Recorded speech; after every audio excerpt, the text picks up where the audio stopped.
Hello friends, good morning, जय श्री कृष्णा। कैसे हैं आप सब? फ्रेंड्स, आज ना मैं थोड़ा ये बात करना चाहूँगी कि अभी जैसे मुझे एक टॉपिक पसंद आया कि हम पेरेंट्स होते हैं ना, तो बहुत सारा ना सेविंग करने का सोचते हैं, बहुत सारा सेविंग करने का सोचते हैं। हम ये सेविंग कर ले, हम यहाँ से बचा लें, हम वहाँ से बचा लें, हम वहाँ से बचा लें। क्या ज़रूरी है ऐसा बचता है वो पैसा?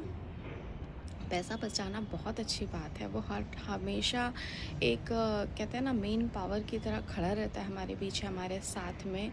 लेकिन हाँ, उन पैसों की वजह बचाने की वजह से आप अपनी लाइफ को डिस्ट्रॉय मत कीजिए प्लीज़। क्योंकि मैंने ऐसे बहुत सारे पेरेंट्स को सुना है, देखा है, जो ये बोलते हैं ना, अरे मैंने तो इतने पैसे बचाए लेकिन हम कहीं जा नहीं पाए, हमने कोई शौक़ नहीं पूरी की, हमने कहीं शॉपिंग नहीं की, हमने कोई दर्शन नहीं किया, हमने कोई तीर्थ नहीं किए। क्यों नहीं किए? अगर आप इतने कैपेबल हैं, जो कैपेबल नहीं है उनकी अलग बात है। जो कैपेबल हैं उन्होंने अपनी लाइफ बहुत मेहनत से बनाई है, आई नो। बट अपनी सेविंग्स जो है ना, हर चीज़ों को डिवाइड करके रखना चाहिए। आपका जो लाइफ पार्टनर है ना, वो आपका साथ चाहता है, आपका प्यार चाहता है। हमेशा अपनी वाइफ को ना उस तरह इम्पोर्टेंस दीजिए जैसे आप बच्चों को अपनी इम्पोर्टेंस देते हैं ना। क्यों? क्योंकि बच्चे आपके होते हैं। लेकिन वाइफ को कोई अपना नहीं समझता है। वो सोचता हाँ बस ठीक है। नहीं, सबसे पहले तो वो आपकी रिस्पॉन्सिबिलिटी है। उसने आपके लिए पूरी लाइफ आपके लिए खड़ी रही है, आपके साथ रही है, आपका हाथ थाम के आपके हर डिसीज़न में आपका साथ दिया हुआ है। तो अपनी सेविंग से, अपने जो कमाई से ना, थोड़ा परसेंटेज जो है ना, वो अपना एक इतना मान लेना चाहिए, मुझे यहाँ घूमने ही जाना है, मुझे इतना टाइम ही देना है, मुझे ये तीर्थ करने जाना ही अपने पार्टनर के साथ में। घर की ज़िम्मेदारी, बच्चे छोटे हैं, ये हैं वो है, तो एक टाइम लगाइए कि बच्चों को पहले लोग भेजते थे ना, मतलब गुरु आश्रम भेजते थे, वहाँ भेजते थे। आज का टाइम में हॉस्टल भी है। उन बच्चों को अगर लायक बनाना है ना, तो उनको थोड़ा हॉस्टल्स के लिए भी करिए।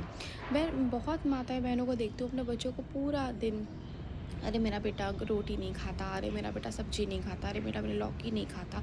कैसे खाएगा? उसको आपने इतना लाड दिया है, इतना सारा और सारा चीज़ें दिया हुआ है, वो क्यों इतना प्यार से सारी चीज़ें करेगा? अगर वो हॉस्टल जाएगा तो उसको लाइफ की एक्चुअल चीज़ें पता चलेगी कि लाइफ क्या होती है, किस चीज़ से हमें बितानी चाहिए, कितने पैसों में बितानी चाहिए, क्या हमारी मूलभूत आवश्यकता है, उस चीज़ों से करना चाहिए। और पेरेंट्स को वो टाइम निकाल कर ना अपने लिए भी इन्वेस्ट करना चाहिए। क्योंकि लोग बोलते हैं ना, हम बुढ़े हो जाएंगे तो हम तीर्थ करने जाएंगे। उस टाइम तो हाथ पैर चलना बंद कर देते हैं, कैसे जाएंगे? फिर बच्चों पे डिपेंड हो जाते हैं और बच्चे अपने लाइफ बनाने में बिज़ी रहते हैं। और हाँ, बोलते हैं अरे बच्चे केयर नहीं करते, बच्चे केयर नहीं करते। बच्चे केयर कैसे कर पाएंगे? आपने जो अपनी जवानी के टाइम भी अपने अपने आप को इन्वेस्ट करने में लगा, तो बच्चा भी तो वही करेगा ना। बच्चा भी तो बड़ा होगा, अपने करियर को बनाएगा, और नहीं बनाएगा तो समाज उसको जीने नहीं देगा कि कैसा नकारा बच्चा है, कैसा है, ये कुछ करता नहीं है, कुछ कमाता नहीं है, या अच्छे से करेगा नहीं। तो वो अगर इस फील्ड में आएगा, मेहनत में आएगा, तो आपको टाइम कैसे दे पाएगा? और अगर आप सुबह शाम उसको ऐसा बोलते रहोगे, यार ये बच्चे साथ नहीं देते, बच्चे टाइम नहीं देते, हाँ, बच्चों की भी कोई गलती नहीं है, गलती सिर्फ और सिर्फ आपकी है कि आपने यहाँ अपने आप को टाइम नहीं दिया, आप किसी और पे डिपेंड रहे। नहीं रहना है। हमारे जब तक हाथ पैर चलते हैं ना, हमें वो सारी चीज़ें कर लेनी है कि भाई अब हम फ्री हैं, अब हम सारी चीज़ें कर सकते हैं, हम किसी पे डिपेंडेंट नहीं है। डिपेंडेंट होने का मतलब पैसा नहीं होता है। डिपेंडेंट होने का मतलब फिज़िकली अटैचमेंट भी होता है कि बच्चा मेरे साथ रहे, मुझसे प्यार करे, बहू मेरी केयर करे। ये सारी एक्सपेक्टेशंस क्यों होनी चाहिए? हमने बच्चे पैदा किए हैं, हमने वो फंड्स कहते हैं ना, इन्वेस्टमेंट नहीं बना के रखा है उनको कि वो हमारे इन्वेस्टमेंट हमारे बुढ़ापे में काम आएंगे। नहीं भाई, आप अपने कर्म कर रहे हैं, वो अपना कर्म कर रहा है। वो अपना कर्म नहीं कर पाएगा ना, तो समाज उसको एक्सेप्ट नहीं कर पाएगा, उसके ऊपर भी बहुत रिस्पॉन्सिबिलिटीज़ है। तो इस तरह से लाइफ डिवाइड कीजिए ना कि भाई आप भी अपनी लाइफ पार्टनर को टाइम दीजिए, घूमने के लिए, खिलाने पिलाने के लिए। दुनिया कितना भी गलत बोले, अरे यार ये तो अपने लाइफ में लगा रहता है, इसको कोई फ़र्क नहीं है, क्योंकि कोई मतलब नहीं है। आज वो लाइफ पार्टनर आपके साथ में है, कल वो शायद नहीं रहेगी, तब फिर। मैंने एक न्यूज़ देखा था कि मैंने इतने साल बिताए एक औरत के साथ में, आज बुढ़ापा बिताने का टाइम आया है उस लाइफ में, तो वो चली गई है मुझे छोड़ के। अब क्या करेंगे? इसीलिए कहा जाता है अपने आप को टाइम दीजिए, अपने पार्टनर को रिस्पेक्ट दीजिए, अपने फंड्स में से थोड़ा सा दान है, दक्षिणा है, घूमना है, तीर्थ है, प्लान है, ये सारी चीज़ें करके रखिए। लाइफ में सब कुछ ज़रूरी है, लेकिन हाँ कहते हैं ना, हम इन्वेस्टमेंट कैसे करते हैं। हम यहाँ घर लेने के लिए, यहाँ हम स्कूल के लिए, यहाँ हमें बाहर के लिए, यहाँ हमें शॉपिंग के लिए, सारी चीज़ें हम डिवाइड करते हैं ना। वैसे ही एक फ़ंड ना इसके लिए भी डिवाइड कीजिए। बहुत बड़ी चीज़ नहीं होती है। हम साल भर में अगर हम कलेक्ट करते हैं ना, तो भी एक जगह जाने का प्लान हम कर सकते हैं। तो वो थोड़ा सा रिस्पेक्ट रहती है ना, तो अच्छा लगता है। और वाइफ भी सोचती है कि नहीं, मैंने भी अपनी लाइफ बहुत अच्छी इन्वेस्ट की है, खुशी से की है। वाइफ जब पूरी लाइफ में ये बोल देती है ना कि यार मैंने ये नहीं किया, मैंने वो नहीं किया, तो शायद वो हस्बैंड बहुत दुखी हो जाते हैं, क्योंकि उन्होंने तो बहुत लाइफ में मेहनत की हुई है। लेकिन कुछ ना कुछ मजबूरी की वजह से, बच्चों की वजह से, लेकिन ऐसी मजबूरी बनानी क्यों है भाई।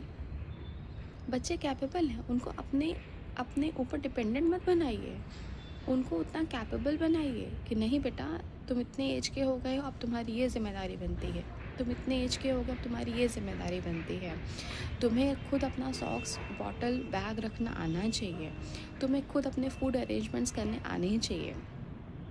हॉस्टल में जाके बच्चों को यही सिखाया जाता है। मैं ये नहीं बोलती कि हॉस्टल बहुत अच्छी चीज़ है, बहुत अच्छी चीज़ मिल जाती है, नहीं। आपके संस्कार हमेशा काम देते हैं, लेकिन आपके साथ भी और आपके बगैर भी संस्कार ऐसे दीजिए। ऐसे नहीं कि जब तक वो आपके साथ में हो तो आप उनको पूरा टाइम पैम्पर करते रहिए और पूरा टाइम आप पे डिपेंडेंट हो जाए। नहीं, बच्चा वही लायक होता है जो सच में तपता है। आग में तपता है लोहा, सोना, तभी वो जाके गहना बनता है ना। इसी तरीके से अगर मेरी बात बुरी लगती है तो प्लीज़ सॉरी। मुझे ये बात मैं थोड़ा सोशल से ही सीखती हूँ, अपने आजू बाजू लोगों से ही समझ पाती हूँ।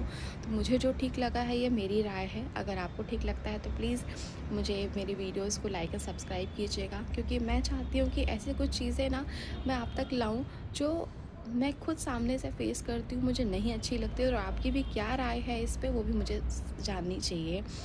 क्योंकि बहुत सारी वाइफ्स को मैंने देखा है जो अपनी पूरी लाइफ बिना कुछ बोले बिता देती हैं, और एक एंड टाइम पे उनके मन में ये रह जाता है यार मैंने ये नहीं किया, और हस्बैंड के मन में भी रह जाता है। कोई भी चीज़ इतनी महंगी नहीं होती है कि वो चीज़ें ना कर पाए। मैं ये नहीं बोलती उनको फ़ॉरेन घूमना है या सारी चीज़ें, नहीं। उनके नज़दीक में, उनके आजू बाजू जो भी एक तीर्थ, अगर आप साल भर में भी कोई चीज़ करोगे ना, जो कैपेबल है, मैं ये नहीं बोलती कि भाई अपनी सैलरी से ये सारा चीज़ करके ख़त्म कर दीजिए, नहीं। जो कैपेबल हैं इतना तो अफोर्ड कर सकते हैं कि साल भर में एक ट्रिप वो अफोर्ड कर सकते हैं, तो प्लीज़ कीजिए। यही टाइम है, वो पैसा किसी काम नहीं आता है। क्योंकि क्या होता है ना, मेरी मम्मी कहावत ज़रूर बोलती है, पूत सपूत तो का धन संचय, पूत कपूत तो का धन संचय। क्योंकि बेटा अगर लायक होगा तो सब कुछ वो अपने आप ही बना लेगा, और अगर बेटा नालायक होगा तो जितना कुछ बना बनाया वो सब कुछ बिगाड़ देगा। तो ये कहावत मैंने सुनी थी तो आपको बता दिया है। तो अगर कुछ मेरी तरफ से कुछ गलती है तो मैं इसके लिए बहुत माफ़ी चाहती हूँ, और अगर मेरी वीडियो पसंद आती है तो प्लीज़ लाइक एंड सब्सक्राइब कीजिएगा। Thank you so much. जय श्री कृष्णा। ध्यान रखिए।